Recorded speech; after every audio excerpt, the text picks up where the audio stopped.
आज से बहुत समय पहले की बात है। श्री कृष्ण की जन्मस्थली कहे जाने वाले मथुरा के पास सुरेश नाम का वृद्ध व्यक्ति रहा करता था। सुरेश श्री कृष्ण और राधा रानी का असीम भक्त था। सुरेश कृष्ण और राधा रानी को अपने परिवार का सदस्य मानता था।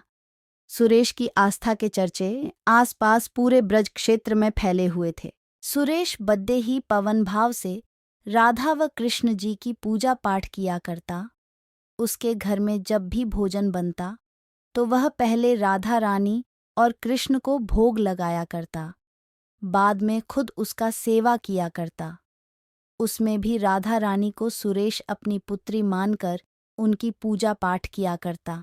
ऐसी भक्ति को देख कुछ लोग तो उसे मानसिक रूप से अस्वस्थ भी कहने लगे थे, परंतु सुरेश को किसी की किसी बात से कोई फर्क नहीं पड़ता था। एक दिन सुरेश किसी निजी कार्य हेतु पास के ही एक गांव कोस में जाना था। उस समय सफर के लिए इतने साधनों की उपलब्धता नहीं थी, जिसके कारण सुरेश को पैदल ही जाना पड़ा। पूरे दिन वह कार्य हेतु इधर उधर घूमता रहा। शाम का समय हो चुका था। पैदल घूम घूम कर सुरेश पूर्ण रूप से थक चुका था। सुरेश को बहुत प्यास लगी हुई थी, परंतु उसे बीच मार्ग में कहीं पानी नहीं मिला। धीरे धीरे सुरेश का हाल बेहाल हो चुका था।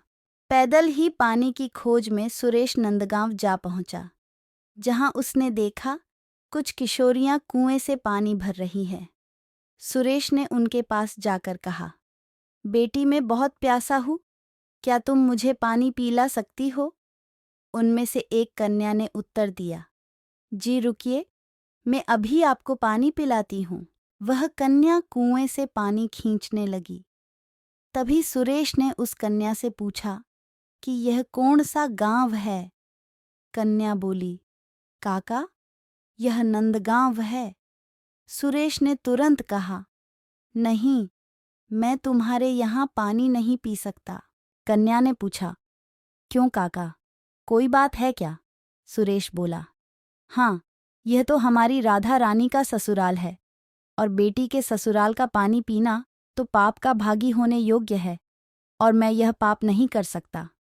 सुरेश के मुख से यह बात सुन वहां उपस्थित सभी किशोरियां सुरेश की भक्ति देख हैरत में पड़ गई। सुरेश वहां से आगे निकल आया।